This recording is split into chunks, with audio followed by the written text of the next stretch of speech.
Yes, now we're ready to go. Awesome. Hi, everyone. Welcome so much. And welcome to the call. Thank you so much for joining us. My name is Jess Grady Benson. I am the Director of Training with the Divestment Student Network, and I've been in the divestment movement for about 4 years now. And I really, really believe deeply in the work that we're doing. And I'm really excited to dig in with you all about how we can tell a bold and powerful story out of our day of action, resist and reject climate denial on Monday, and ongoing through our campaigns this spring. So whether you've been on past calls with us or if this is your first time joining us, welcome. And hopefully this will be useful to everyone on the call. We're going to dig into both skills for traditional media and social media and how y'all can plan over the course of the next week for telling a really strong story about why you're taking action and get that narrative out into the public. I spent most of yesterday marching through Seattle with thousands of people to honor the life and legacy of Dr. Martin Luther King Jr. and to pause in this moment of intensity and stand up for love and justice. And after reflecting on the incredible history of the civil rights movement and so many people who've come before us doing this work, it feels really moving to me to think about taking action with you all on Monday. And what a more important time to stand together and take collective action than following the inauguration of a president who does not stand for the values of justice that we're fighting for. So much of what MLK believed and preached and led by is still so relevant in this moment. And so it really feels to me like it's time for us to leverage our power together to fight with love for our people, for our communities, and our collective futures. So thank you so much for taking all the risks that you're taking and working through the fear that you have and committing yourselves to this work because it feels really important. And I'm grateful for that.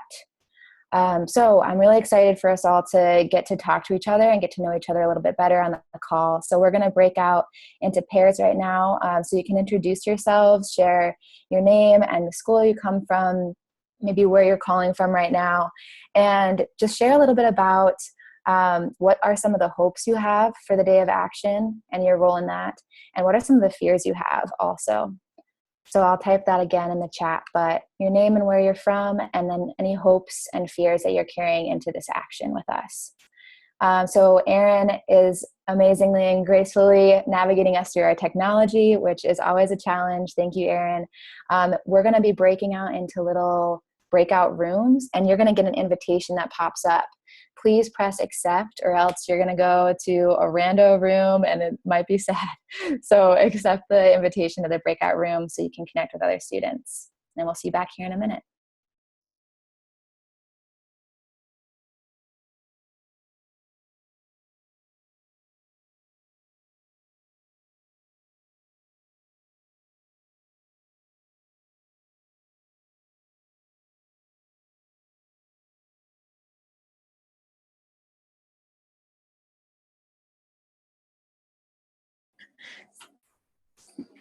Hello?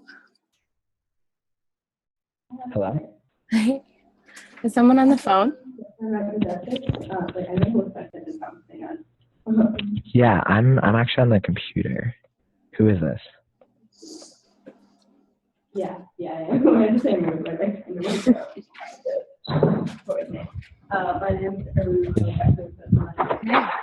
Well, here we are. Wait, is this Erin? Yeah, this is Erin. Hey. Oh, great. Sorry, my video's not on. Cool. Hey. Sorry, is it cool if I just kind of manage the breakout rooms right now? That's actually what I was hoping for. Okay.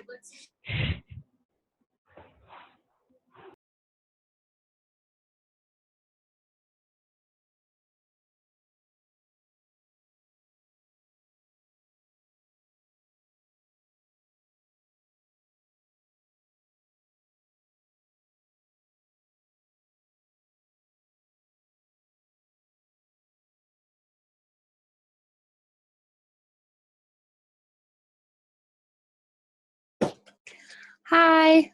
You've been sent to the funny place. Is it cool if I assign you to another room? Okay.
Just you're muted.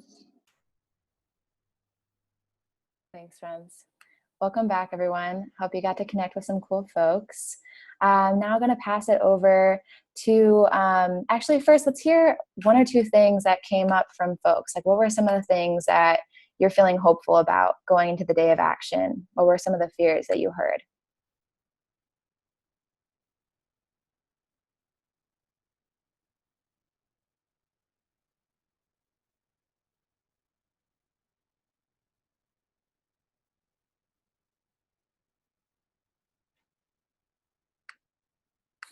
Anybody? Don't be shy. Is anyone feeling hopeful about the day of action? Yeah, okay, I'm seeing some nods. Okay, I'm gonna start calling on folks. Rachel Eccles, do you wanna share what you're hopeful about? So I was saying, well, I'm really excited about how we're going to be kind of doing our divestment meeting after the walkout. So I'm just hopeful that that goes well, because it'll be really cool to hear from people that you always see at actions, but they're kind of like the supporters who come to stuff, but they don't go to meetings and stuff. So it'll be really exciting to hopefully get some new opinions and some new takes on the campaign and where it should go next. Word, that sounds awesome. I love that y'all are thinking about how you're gonna absorb folks from the action to take more regular part in your campaign going forward. That sounds really dope. Cool. What about some fears that you have? Who else would like to share about a fear that they have going into Monday?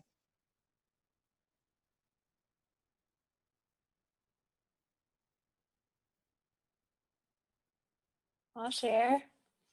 I'm Greta, and I am nervous about talking to the press because it's totally scary. And if they ask me a question that I'm not prepared for, I'll probably not have anything to say. And so that feels nerve-wracking, but I guess we'll all figure it out. But yeah, it's scary and a thing that I think I don't have a ton of experience with, and I think a lot of people don't have a ton of experience with. Totally. Thanks for sharing that, Greta. That's a really legitimate fear. And also thank you for stepping into that risky role and doing that, because we know that communicating with the media and telling our story to disseminate it more broadly is a big part of what we're talking about tonight, but also is so critical for making our actions really relevant and reverberate broadly, more broadly than just our movement. Cool. So to dig a little bit deeper into what this is all about and why storytelling is a critical part of our action, I'm going to pass it over to Stephen to tell a story about his experience organizing at Swarthmore. Yeah, thanks, Jess. So my name is Stephen. I'm a senior at Swarthmore College, and I've been working on divestment now for about 3 years, since my first year. And yeah, so I throughout like the time working on the campaign, I've been able to see the importance of good storytelling. And in our campaign, we've seen how during times when we weren't doing effective communication to the broader community at school and beyond our base, we were a lot less successful. Fewer people supported us. New people didn't come out to actions. It was harder to get petition signatures. But when we've been able to communicate really well, we've been more successful, and we felt really empowered and energized. So I'm going to talk a little bit about my sophomore year, when we did a sit-in in the spring. This was 2014 to 2015. And we started out the spring of 2015 having worked the previous fall to build some support, trying to get meetings with the board, but that route really wasn't working. We wanted to get a meeting with people who could actually make a decision, the chair of the board and the chief investment officer, and they gave us a meeting with 5 other board members. And it was really clear that they wanted to drag out this process. They weren't giving that group of board members any kind of power. And we didn't want to get caught up in meetings, because we were pretty sure that we weren't going to get anywhere if we just kept doing that. And we knew the thing that would move the board, would move us closer to winning, was the sit-in we were planning for mid-spring. But we knew that we needed to show campus that we were trying to work with them in order to justify such an action. So we really intentionally brought the focus of the campus to this meeting with these 5 board members, and we, like, as a campaign, made this meeting a decision point for the board. Either they work with us and get serious, or we prepare to escalate. And to make sure the campus understood this, we had to tell a really clear, like, concise narrative about why this meeting was important, and then afterward, why negotiations weren't moving us forward. So this looks like a lot of social media, op-eds in the campus paper, getting news coverage in the campus press about what we wanted from the meeting, and making sure, in conversations, people were talking about that. And so the meeting went, sort of how we expected. Now, if the board had their way and we hadn't been doing good storytelling, we would have probably had to just wait around for several months and have another meeting, because that was sort of where the sentiment of the campus would have been going, which probably wouldn't have gotten us anywhere. And if we hadn't done the narrative work on campus, the campus would have been on the board side on that. But we made that conscious decision to really, like, set the narrative and own that narrative, and we were able to convince the campus, really, that more meetings weren't going to be the solution to this. So then a little bit later, we escalated our campaign and staged what ended up being a 32-day sit-in that engaged like 200 people on campus. And we told the story that our administration couldn't be a leader on climate and still invest in this industry. And that there was no neutral ground. They had to pick a side. They were either supporting an industry that poisons communities and wrecks the climate, or they were standing with us and young people. And if we hadn't told such a clear narrative about what we wanted and why we wanted it, we would have had a lot less support on campus, and we wouldn't have been able to keep the system going on and get so much support from faculty, alumni, and students. So when we did our sit-in, we were able to get a lot of, I was surprised actually by how much press we were able to get locally and nationally. We were able to get in the New York Times, the Guardian, and also like local and regional papers. We even built a relationship with like this very moderate county paper in our county, and they ended up endorsing our campaign afterward and like having a bunch of articles covering us and stuff. So that was really cool and unexpected. But to get this coverage, and we had to tell a clear story in the media, and an accessible one, which I think Lindy's going to talk a little bit more about, and the toolkits provide really great resources for. And the result of that media coverage was that tens of thousands of people read about our campaign, read about this national escalation that was going on at the time, and about our message that this industry is poisoning communities, wrecking the climate, and that we as young people had enough of that. And we're demanding institutions stand with us. And this spring, it's more important than ever that we tell really powerful narrative and really, reach the public.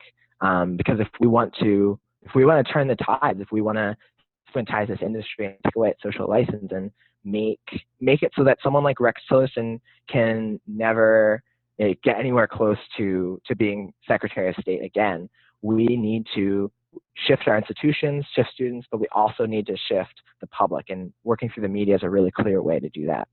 And I'm sure everyone is thinking a lot about what's to come. Trump's cabinet appointments have made really clear that he's going to be an active supporter of the fossil fuel industry. He's nominated Rex Tillerson, the former Exxon CEO, who oversaw a company that's committed what really amount to, crimes against humanity. They've poisoned marginalized communities around the world, from the Niger Delta to the U.S. Gulf Coast. They're currently under investigation by state attorneys generals for misleading the public on climate science. But if we're going to prevent Tillerson and company from getting their way over the next 4 years, we really need to highlight to the public the urgency of the climate crisis. And just the real total absurdity of a fossil fuel executive holding one of the highest posts in the federal government. So I think Erin is going to pull up a slide.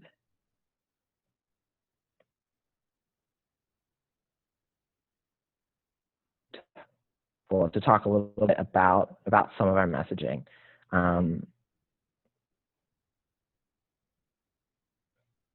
Cool. So this is, I think a lot of you have probably seen this, but we just want to like go over our story since it's really, important that we tell like a coordinated narrative, because, I think one of the really exciting things about this day of action is that we can tell about this national narrative on our campuses and also in the national press and in the national public to really make a statement that young people are resisting the deadly climate denialism of the Trump administration and the cabinet. So from day one, students are making it clear that we're going to fight Trump's regressive climate agenda every step of the way. So we're holding the largest coordinated student action in our movement's history on Monday, January 23rd. During Trump's first 100 days, young people across the country are walking out of class to demand that their universities divest from fossil fuels, reinvest in solutions to the climate crisis, and condemn the unacceptable climate denial of Donald Trump, Exxon CEO Rex Tillerson, Scott Pruitt, Rick Perry, and others. And send the message that time is up for our colleges and universities to divest from the fossil fuel industry and reinvest in a just transition away from fossil fuels. There's no room for neutrality when the President of the United States is actively threatening the very future of this planet. Our institutions must take moral leadership on climate justice. Can I get the next slide? Cool. Fancy technology. Our movement knows how to wield power, collective power, and bold action, from hundreds of divestment campaigns to the resistance at Standing Rock. We've seen it work over and over again, now more than ever. Now more than ever, we must all join together to fight for our collective future. This action is only the beginning. We're laying out a strategy for a wave of continuous escalations throughout the spring. We will not stand by while Trump stacks his cabinet with climate deniers, white supremacists, and Wall Street bankers. Our campus must be the leaders that our president is not. For instance, Swarthmore College must condemn Trump's climate denial by divesting from the fossil fuel industry he's protecting and profiting from. Cool. Jess, are you covering this? We're actually going to get to that later. So we'll switch back to seeing each other's faces. Thank you so much, Stephen. So those are some of the key talking points that we wanted to share with you all so that we can, again, as Stephen said, tie together the stories that we're telling across the campuses that are taking action on Monday with a really cohesive and powerful story. And that'll overall make our day of action really come together. So please feel free to adapt this story to what makes sense in your campus context. But we're going to be sharing with you a social media and broader media toolkit that includes these key talking points, some hashtags, and a lot of tools on how to engage with the press and social media. So we're going to dig in a little bit further to what some of those tools are. And Lindsay is going to introduce us to what she thinks is most critical to use in this moment. Thanks again, Stephen. Thanks, Jess, and thank you all for being here. Thanks, Stephen, for sharing. I'm really excited to be with you all here today. My name is Lindsay Myman. I am the U.S. Communications Coordinator with 350.org, and so in that role, I do traditional media and press work, among other things. And just to speak to a fear that Greta communicated to the group earlier, that talking to the press can be intimidating. But I'm here to kind of walk you through some tips and tricks, as well as between now and Monday, some things that you can do to make sure that your story is told in the media. And I just dropped the toolkit link in the chat. We'll also resend it out after the call, I believe, but I'll be walking through this just a little bit, some sections of it. So just if you do want to follow along, you have the option, or I will do some talking. So Stephen spoke to the power of the story and really how getting away from just relying on meetings after meetings with their administrators to really taking it into their campaign's own hands and using the channel of traditional media to tell their own story.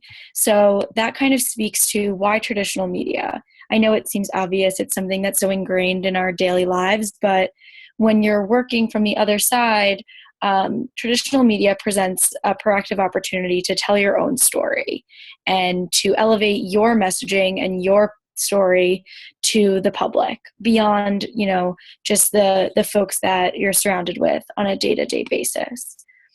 And so, sorry about that. So that's kind of why traditional media, you can have a really powerful action and it can leave participants feeling empowered, but to be able to spread the story and share with the world actually is the way that we really accomplish the change that kind of goes beyond just that isolated action.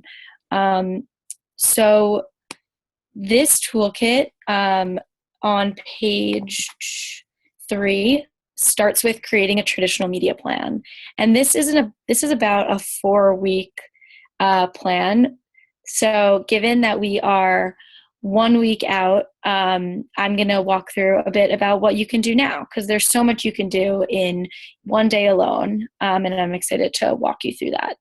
So the first thing of creating a comms plan is to choose a communications point.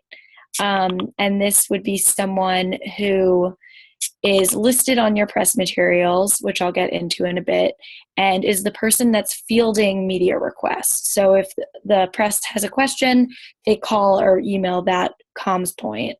It's not necessarily your spokesperson, so it's not necessarily the person that's speaking on behalf of your campaign and telling their story, but rather someone who acts as a medium. For folks on this call, if you've picked your comms point or have an idea of who that could be, could you put a little plus in the chat? It would be great to see that. And if not, no worries. There's still a week to go. So that is the first step. And this can be one person, it can be 2 people working together. And I'll walk through the responsibilities of that person now. The second part of that, after you choose your comms point, is to choose your spokespeople. These are the people that if the press want to talk to someone about the campaign, about the action, about why you're doing what you're doing, these are the folks who will be prepped with your talking points, ready to kind of present themselves to the media and speak on behalf of your campaign. And I'll get into training and tips after I kind of just walk through this timeline. So after you choose your spokespeople, you should create talking points for your campaign. And this, I suggest taking some of the talking points that Stephen shared for the National Day of Action, and also really localizing your talking points, because it's really powerful to connect kind of your local ground in your local campaign and connect to a global and national movement. And creating your talking points in creating a one-pager literally allows your campaign to all get on the same page about what you're saying. The next thing starts with actually like more external facing, and that would be creating your press list. So you can do this if you've worked with reporters in the past, adding their contact information, if there are folks who have covered your campaign. I also recommend taking a little while and just like doing some research about local outlets that have covered divestment or climate, or even, I'm sure the election, because this really relates to things beyond that, beyond just climate specifically. And also do want to open up the opportunity, if folks need a press list, you can contact me, and I would be happy to work with you to provide that. My email address is just Lindsay, LINDSAY @350.org. So once you have your press list, you have to actually start sending things to them and contacting them. So you start by creating a media advisory. And that, you can find a template for that on page 6 of this toolkit. And what that is really just a heads up for reporters, to give them the basic who, what, where, why, any visuals that they can expect, really what is a hook that will entice them to cover this or to show up. And given that this is the first youth-led mobilization under a Trump administration, the largest youth-led mobilization of the campus divestment movement, that's powerful in and of itself. Not to mention that it is one of many happening across the country, and that, youth are rising up and it's just the beginning. So that is like the framing that I've been using to get reporters interested in this, and have already been having folks be really excited about kind of seeing if youth and young people not feel discouraged, but actually like become activated under this kind of dangerous administration, really feel like activated to take action. So on this media advisory, which you can see the template there, you just put your the date and the contact info. This should go out, if it's Tuesday, I suggest sending this on the latest on Thursday, blasting that out to your press list, and then taking some time to actually make calls through your press list. So whether it's the news desk at an outlet or your student newspaper or, specific reporters, making that call and introducing yourself, talking about what you're doing, saying that you sent them a media advisory and you'd love to chat about it more. Doing that kind of follow-up makes sure that the reporters actually see what you're sending them. And if they might ask you to send it again, but this way they know who you are and that you're a real person trying to make a real difference. And that will be something that inspires them, I think, to do some more coverage. So after you draft and send your media advisory and you reach out to reporters, you should start drafting your press release, and you can find that some tips and the template of that on page 7 and 8 of this toolkit. And the way that I think about a press release is really if you had to draft a one-page article or a one-page draft of your ideal article, then that's what it would look like. So very fact-based, but with, referencing details of what happened and really putting the punches in the quotes of your organizers. So I suggest having this drafted ahead of time. So I would suggest by the end of Sunday, having your press release drafted and kind of finalized, so that come Monday, once things get underway, the next step would be as your action gets underway, your comms point sends out your press release. And ahead of that, it would be great to Monday morning, depending on what time your action is happening, have your comms point call local TV and radio stations and say, dozens of students are about to walk out of class. You should send your van down here now. Because that's kind of the way that TV works, is like they'll just send someone to the scene. So really recommend doing that kind of work and talking about the local, your campaign specifically, but connecting it to the larger issue of, the protest of what the injustice that the Trump administration represents. So those are kind of the hard skills there around press materials. I know that was a lot of talking. And if folks do have questions, I definitely, I'm just seeing all these pluses, yay. I would definitely encourage folks to reach out to me if you need another pair of eyes on your press materials. We also have Allison Gross, who does communications for the Divestment Student Network, and we can work together to make sure that you have everything you need to tell your powerful story. I'll go into some tips and tricks for talking to the media. And I'll say that coming into my role, I didn't have too much experience talking to the media, but the way that I got to feel comfortable with it is firstly recognizing, that they're just another person, and then recognizing that there are different tips and tricks to do, and that practice is actually the best thing you can do, even if that means, saying something in the mirror like practicing in the mirror. So some tips, I mentioned creating talking points. The way that I would suggest doing this is picking 3 things that you want to make sure that you're speaking to, and these are the 3 things that you always come back to. So if there's a question that's asked that's really not relevant to, what your messaging is, don't feel like you actually need to answer their question verbatim. If you could say something like, well, I think what really is important is, and then talk about your talking points, or that may be true, but here's what I think is really important. So kind of mastering or figuring out what your transitions are to pivot back to your messaging is a good tip that I like to practice.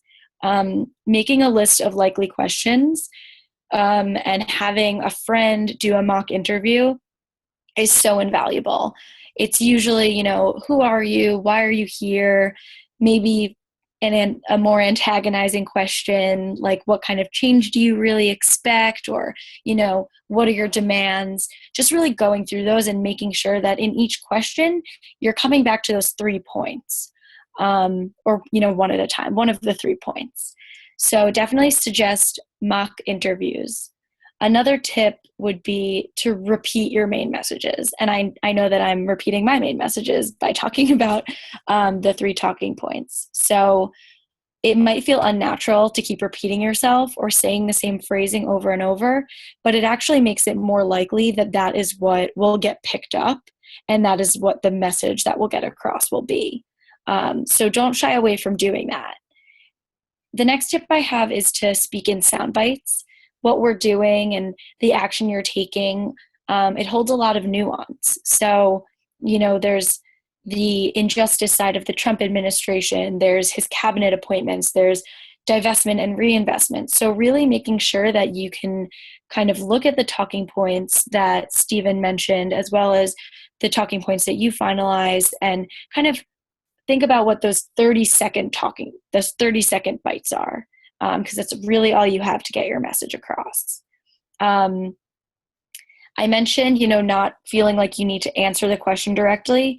Don't feel like you need, if it's a question that's not relevant or that you don't know the answer to, feel free to say something like, you can either pivot away and speak to what you want to, or you can say, I can get back to you later, or let me connect you with someone else who could speak more to that. So don't feel like you need to just give an answer to give an answer.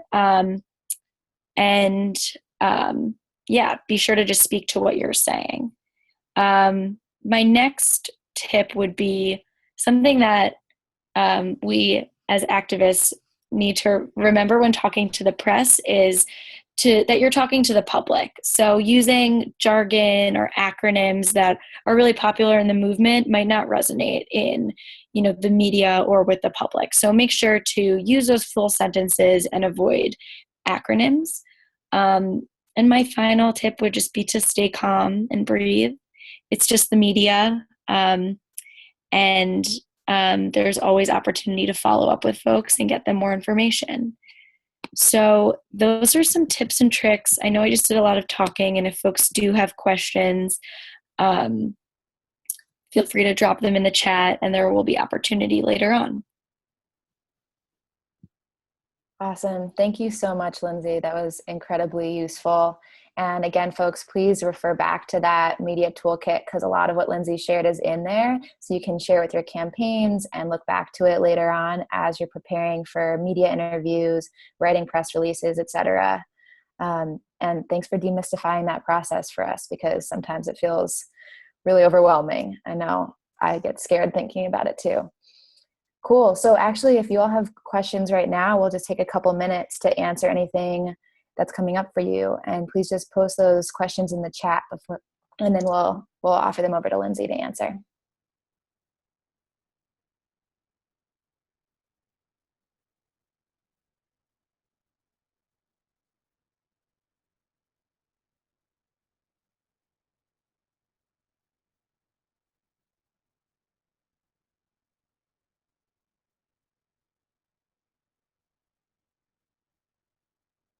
All right, cool. Well, as y'all think of more questions, please throw them in the chat and we'll make time to dig into those later. And if we don't get to your questions tonight, feel free to reach out to us, and you're welcome to send emails to diveststudentnetwork@gmail.com, and we'll forward you to a coach or someone who can help you with what you're curious about. So I'm going to talk for a minute about some tips and tricks for strong social media presence.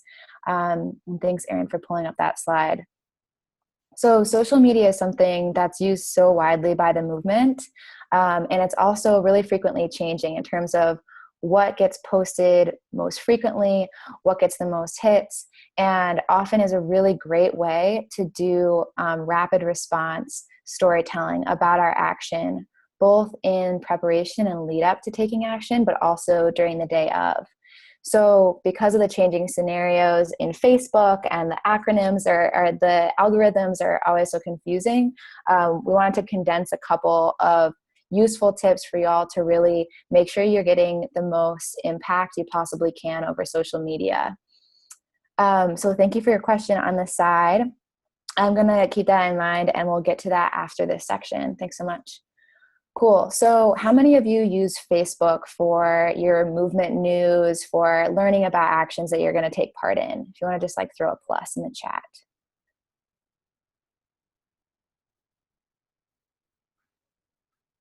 Cool. So lots of you. That's me too. I often go to Facebook first to know what's going on, and also to be in connection with possible events and get access to movement news.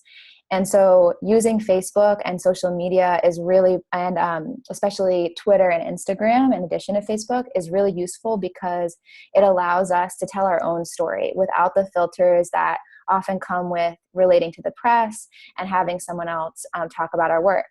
So being able to complement really strong press relationships and preparation for articles that are going to be going out in earned media about our work, it's really important to complement that with social media. So one tip is really building the buzz before your action. And this can really start right now. It's a week until we're going to take action on Monday.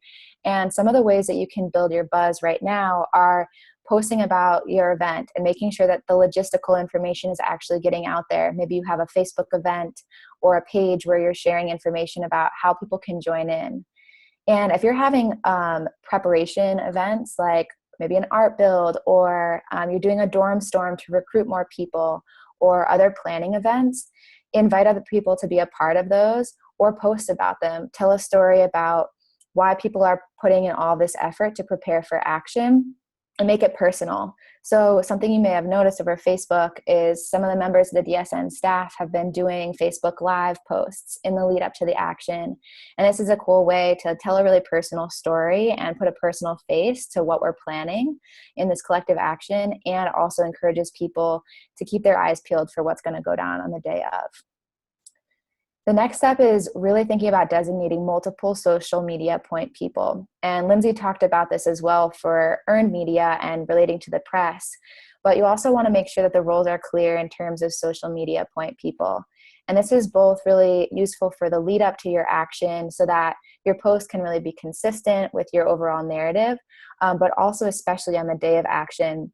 So you can have multiple people taking photos of the action itself and encouraging other people to share out your posts, whether that's memes and photos, videos, or other pieces of messaging that are sharing your story.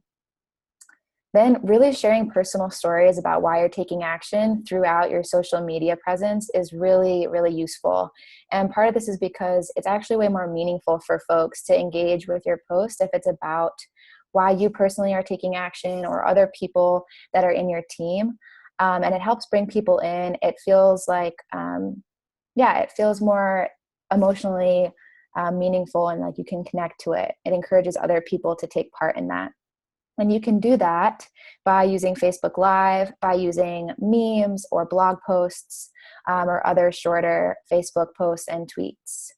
So Facebook Live, I mentioned this earlier, is really fun to use. It's also terrifying, but it's a great way to get your story to the top of your news feed. And right now, Facebook's algorithm is really working in favor of Facebook Live. So it's a good way to make sure that you're cutting through a lot of the other stories that are swirling around. So feel free to use this both on your day of action to live stream your action. You can live stream your art builds, parts of your planning meetings, individuals in your campaign talking about why they're inspired to take action. And that's a really exciting and fun way to engage with social media. And then the last tip that I have is to post really frequently on the day of. About every 2 hours is a really good spacing to have. And you can use various tools to plan out your tweets ahead of time, especially in the week before, if you want to make sure you're having a consistent feed of stories coming out. So there's a toolkit that I link down here, and I'll also add it into the chat, that has some more information about how you can build up your social media presence.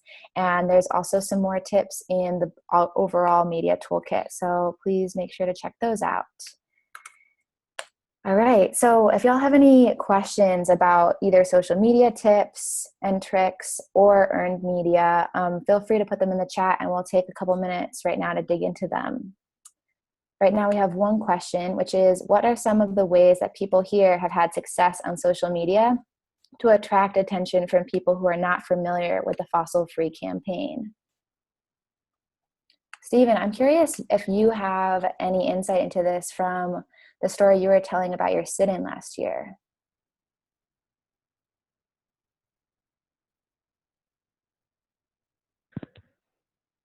Yeah, I mean, I think, yeah, that's a great question. And I think like social media is, I think that social media is in some ways harder for that.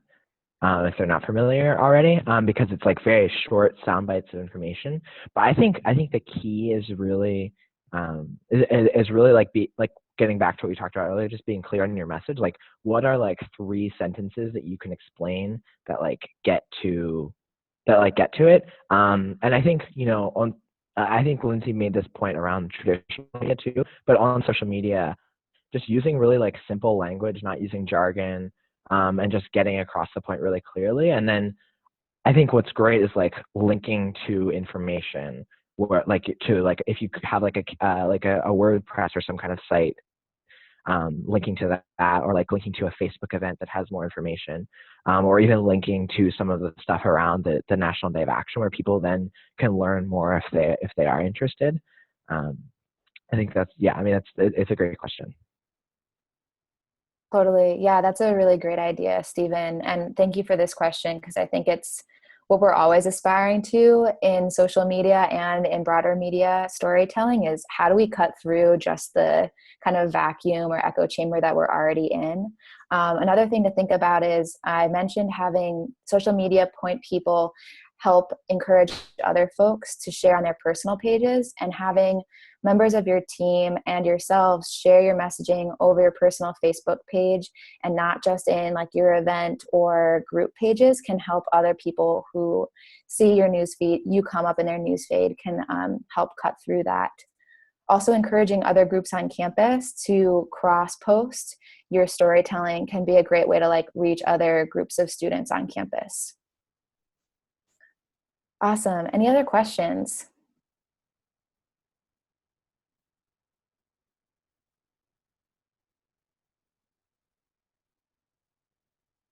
Totally. So for those on the phone, Stephen also said, and sharing things at the same time helps to boost it. We just did that at our meeting. So Stephen, do you want to just say briefly what you all did to cut through? Yeah, sorry, I forgot the phone. So at our meeting that we were preparing to do outreach and stuff, we actually created like a cover photo that has like some of the information. And then like at the meeting, we took 5 minutes and we're like, okay, everyone pull out your laptops or phones, and change this to your cover photo, and then put a little thing and like a link to the event. And now like a bunch of people's like a bunch of people are just gonna see a ton of like this cover photo and this event sort of in their news feed, and then they'll be like, oh wow, this is a big thing. So that can just be, it can be like a fun thing to do in a group, because I found that a lot of times students aren't actually gonna like it. Getting people to share it, like the peer pressure of all being together, like gets people to follow through, and like is like a fun little activity, like to take a break during a meeting. That's a really, really cool idea. Awesome. Thanks for sharing that, Stephen. Cool. If you all have more questions, please do not hesitate to drop them in the chat. Right now, we're actually going to give you all a chance to start applying some of these tools and think about what it could look like to use them in your action planning process. So we're going to break you up into groups again, and it's going to give you a chance to talk with other folks about how are you planning to prepare for social media and press releases and all these components of getting our story out there. So some questions to guide you are, think about creating a timeline for your media plan over the next week through Monday. What are you going to do to get your story out to the press? And how are you going to use effective social media? And feel free to refer back to some of the toolkits that we dropped in the chat. I'll put these questions in here. And again, remember to hit accept as we send you the invitation to break into small groups. We'll see you back here in 10 minutes.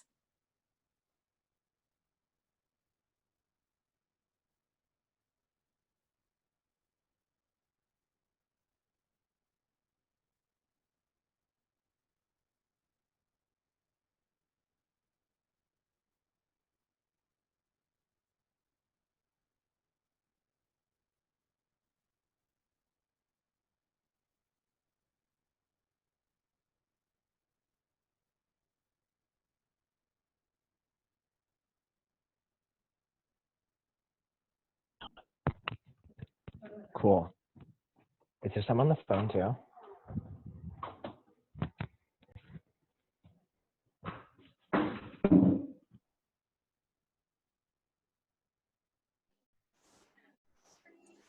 Hi. I think this is our group here. Hey.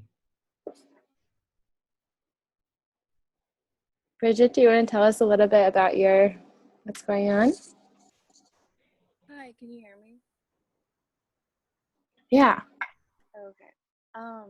Well, I'm in the divestment group at Boston University, and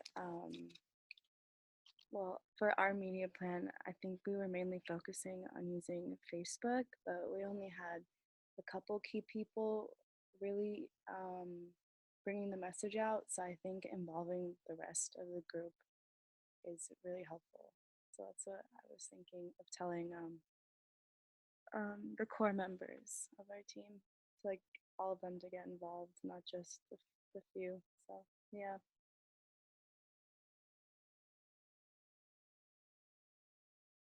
What were you guys thinking? Yeah. I'm I'm sort of preparing this too at Swarthmore. And when did you come back to school? I'm actually going back to school tonight. Oh, yeah. It's like pretty tight timing. We just started today, so I just got back last night. So we sort of like need to like get on the ball with a lot of the media stuff. Yeah. But yeah, I mean, so sorry, you were sort of quiet at the beginning. Did you say that you've been trying some of the social media stuff? Excuse me? Sorry, I couldn't hear you quite at the beginning, but you said you were trying you were trying to do social media stuff. Yeah. So like we're mainly using Facebook right now for Mm. so I think creating more of a presence. But we like I think there's only maybe 5 people or 7 within the group that are really like bringing this out there, and I think that within our group there's like maybe 15, so we need to get everybody like involved. Mm-hmm. I thought that that cover the cover page and the link, and then like with the link to the event, and then Mm-hmm. that was really useful. And just the personal messaging, I think, really resounds with people. Yeah, totally. Yeah. Do you have a plan, or have you been talking about like trying to reach out to like Boston area media and stuff? Yeah, I'm definitely gonna bring that around with the other core members. That I did not. That was like a new idea to me, but I'm pretty sure. Like I just joined the group earlier this year. Oh, nice. Wait, so you go to BU, you said, right? Yeah, Okay, so you know Rachel. yeah, I know Rachel. Cool. We did the same like summer program after. I guess it was both of our freshman years. Oh, cool. Yeah. Yeah, I'm pretty sure they have a plan for that, more of a plan for that, but Hmm. notes. That's awesome. Yeah, it's great. It's a crazy time to get involved in stuff. It's a lot So, of stuff going on. what's Swarthmore like thinking of doing for their press? I think what we're gonna do is we have like a relationship with with our like county paper that I mentioned. We'll reach out to them, and then also reach out. There's like a Phil area paper, like a regional paper. There's a couple of them. We'll try and reach out to them. And so Aru actually she's also on this call. She's actually doing the media stuff. So I think she maybe knows more exactly what's going on. But I think we're also gonna I helped organize the sanctuary campus walkouts. That happened last fall around making campuses sanctuary campuses, and we just like started calling the television outlets in the morning, and one of them one of the big ones just showed up and then did like 2 stories that day on us, and we were like on the 6 o'clock news and stuff. So we're just gonna like be more persistent with the television media, because I honestly thought it was gonna be like way harder to get that coverage. Yeah, that's awesome. And something else maybe that we also have had luck with in the past is like the like NPR affiliate in like I guess Boston, Okay.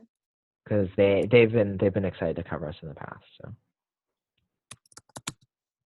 Thank you. Hmm. What is your action looking like? What are you planning? We were gonna have, I guess it was like, like a march walkout and starting at the GSU, which is kind of like the big center on campus, and then walking through, I think, pretty much to the second big center on campus, and then having speakers. But I don't know the full logistics of it yet, but I'm pretty sure it's what it's kind of like. Nice, that seems cool. Pretty cool. But I guess you all are used to it in Boston. Hmm?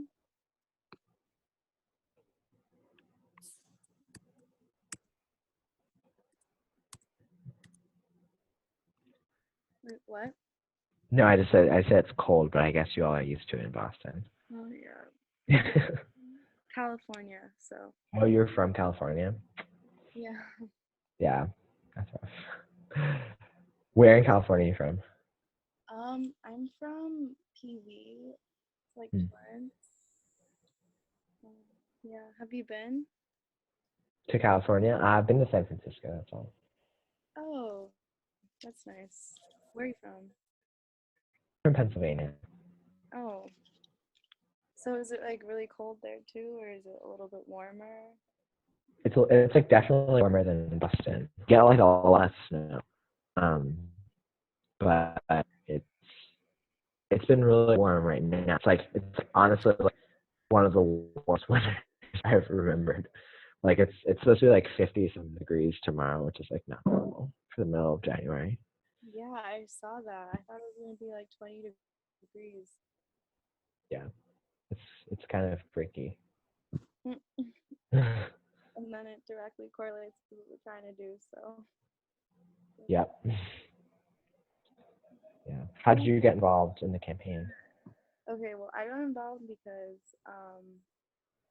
like I was just trying to study engineering and Hmm. going on Science Daily, and then watching all these documentaries and like just doing a bunch of research. So I did I did research on water quality, and then like further just like my research, and then I'm watching sorry to interrupt. I'm going to bring people back, but you can keep talking. just seeing the correlation within like everything kind of opened my eyes to it, and then I found them Uh-huh. doing the sustainable energy. I decided to join. Nice.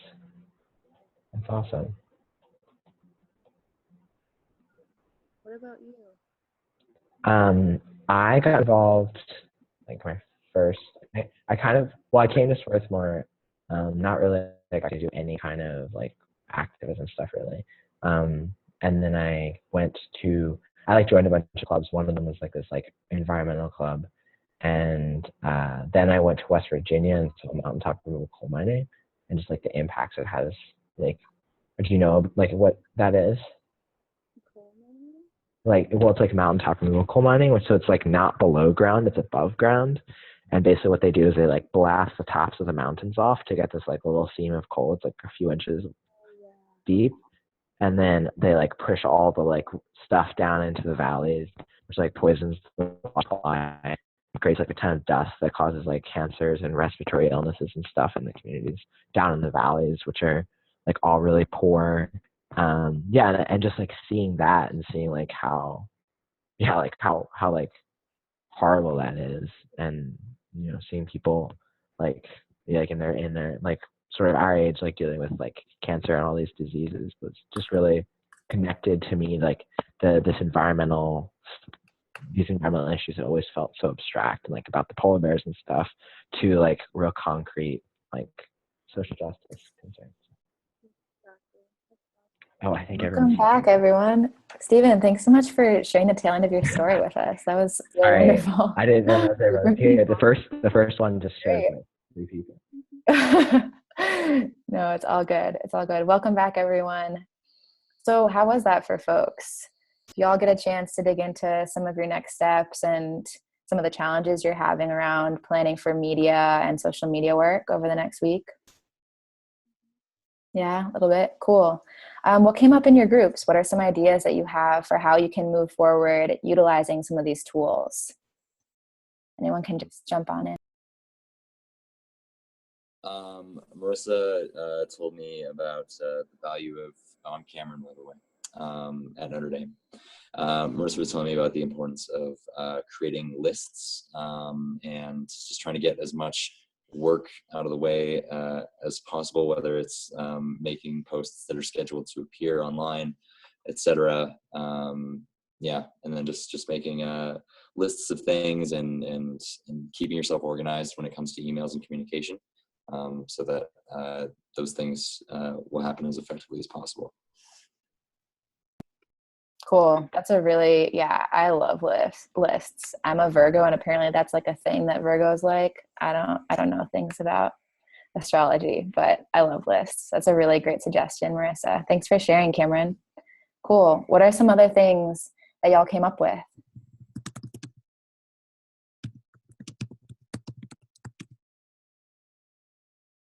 And if folks could remember to mute, that would also be great.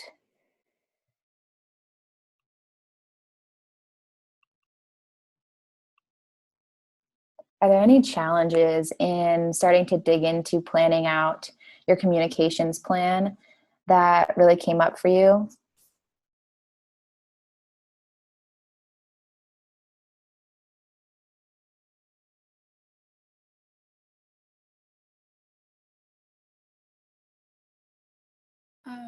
I guess something that I was thinking about for a challenge is sort of like designating the work to specific people. So we have, like, I'm sort of the comms person, and then we have a social media person, but like having separate people to do, multiple people doing social media, and then multiple people photographing and videoing it, I guess is a little more coordination. So that's a challenge.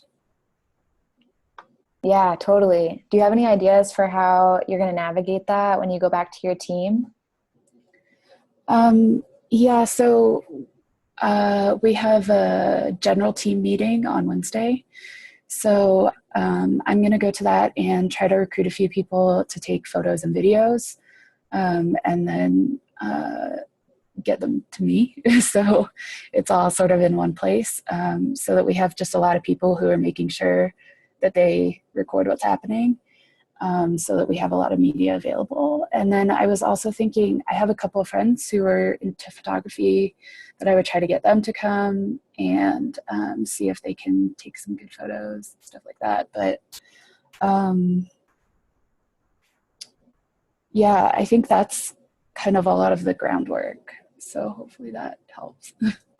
Yeah, that sounds like a really good plan. It sounds like you're thinking really far ahead to get those roles really clear, and bringing in friends that you have who might not be immediately in your organizing circle but have photography skills is really, really smart. And I think we generally need more photographers and artists in our movement spaces on a regular basis. But that was one of the ways that I actually got a lot of my friends to be a part of our campaign at Pitzer, was by being like, hey, you've got really good photo skills. You want to come to this action? And then helping to like bring them in more consistently. Those sound like really good ways to move forward. Thanks for sharing that challenge, Claire. Cool. Does anyone else want to share either an idea they have or a challenge that they're facing in navigating communications planning?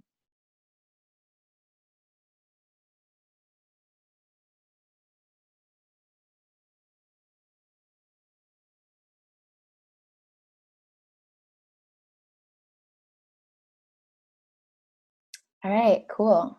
Does anyone have any more questions about reaching out to press, preparing to work with the press, or navigating a social media plan leading up to your day of action? Feel free to just post those in the chat or call them out.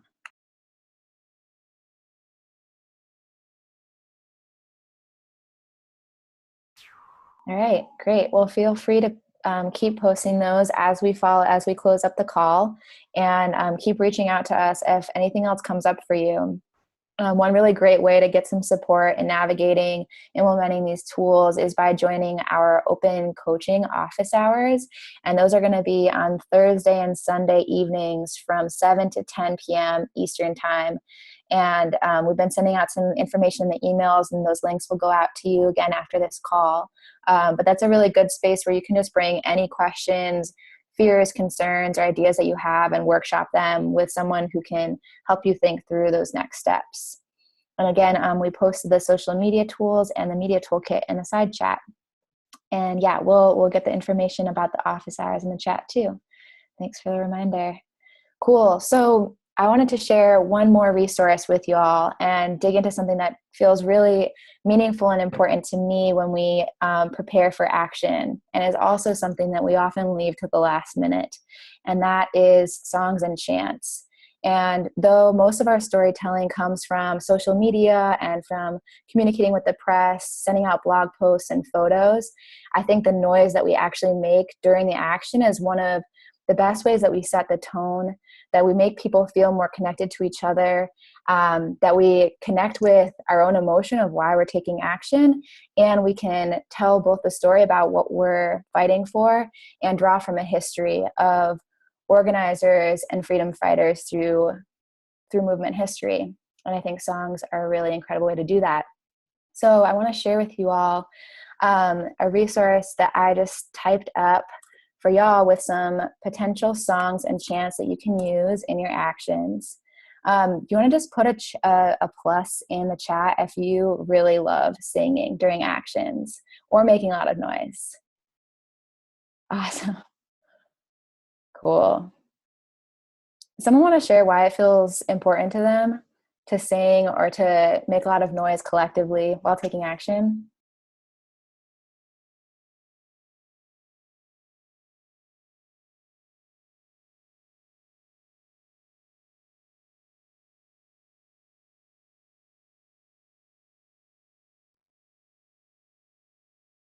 Let's see. I'm going to call on Loretta. Why does it feel important to you?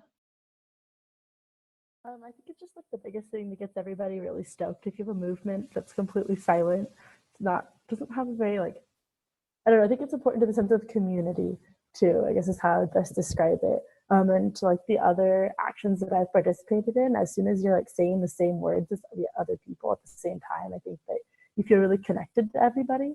And then also just in like the practical sense, that's going to get more attention from the people that are nearby, and maybe like encourage more people to participate or realize why it's so important. Maybe like take a step back and be like, oh, maybe I should listen to them. Like they're doing this for a reason. So I think that it just Totally. serves a really good purpose in all those areas. Yeah, I completely agree. I think you hit it spot on. It makes it more fun, right? Like people actually want to be a part of an action where people are really coming together and feeling deeply and having a good time. Or just like really getting into the tone that you're setting. Maybe it's more serious than celebratory, right? But songs can really help set that tone together. But there's really nothing worse than an action where people are singing together and they don't know what's going on, right? Where people are not prepared, or you didn't think about it until like 5 minutes before. And I've totally led those actions, been to those actions, and like struggled through that awkwardness. And so I wanted to just share some of these songs with y'all so that you can practice them with your teams, pick out the ones that feel most resonant for you, and even think about like printing out little song and chant cards that you can hand out to folks when they're joining your walkout. Electing a song leader and a chant leader, folks who can actually like lead the group in identifying those moments when the certain songs and chants feel most impactful, is a great way to make sure that the energy stays hype and you can keep building those vibes together. So I'll leave this with you all, but I wanted to see if you all want to type into the chat any of your favorite chants that have felt really powerful when you've taken action. And you can just throw those in, and maybe we can add a couple of them to the resource so others can use them going forward.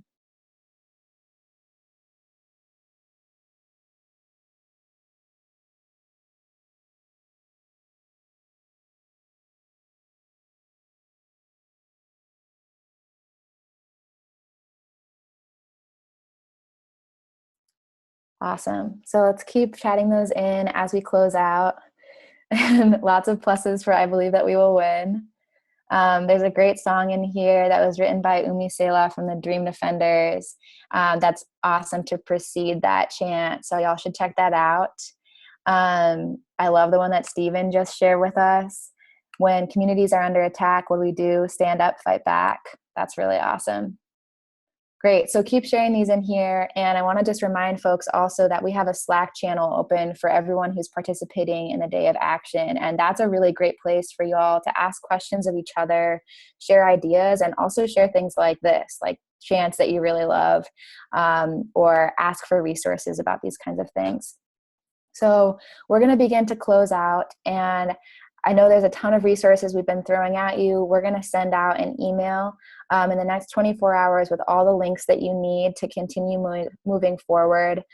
We also have recordings from the past calls if you weren't able to join us. So keep your eyes peeled for all of that. And thank you again so much for joining us. I'm really, really excited to see what comes out of all of this planning.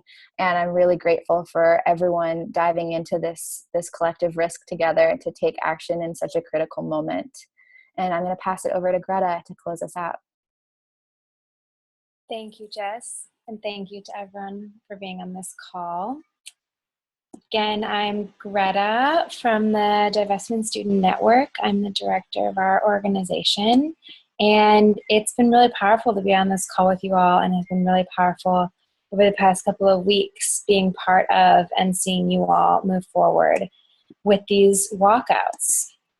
No action really can feel like enough in a moment like this. And even for us as organizers, been part of social movements since I was in high school, our movements can often feel small and futile. And like we aren't winning. And we will be told over the next couple of years that our movements are small and futile. And it is important for us to remember that this is not the case and to remind each other of that. Organizing, it is hard, it is exhausting, it's hard on our relationships with people on campus and ability to be a student. And for me, the ability to see the world as a beautiful place when I'm so focused on the challenges that exist. And I have never struggled to turn on my computer and go to work more than I have since this election. But the moment that Trump takes office, we start to define who we will be as a people under this administration. We need to organize to win, and we also need to organize to maintain our hope and our sense of justice. And we know how to do this. Organizing is hard, but it is also possible. And this movement has built the most student organizers of any movement in a decade. And if we don't rise to this moment, who will rise to this moment? So we can do this. It is a time to be brave. And I am so looking forward to doing the hard work of organizing with you all for the rest of this week and on Monday and for the next couple of years. I'm so grateful to have this community to be part of in these hard times. So thank you all so much for getting on this call. We'll be talking soon. We'll be sending resources. Get on that Slack channel. And have a nice evening, everyone. Good luck with your actions on Monday. And that's all. Wow, thank you so much.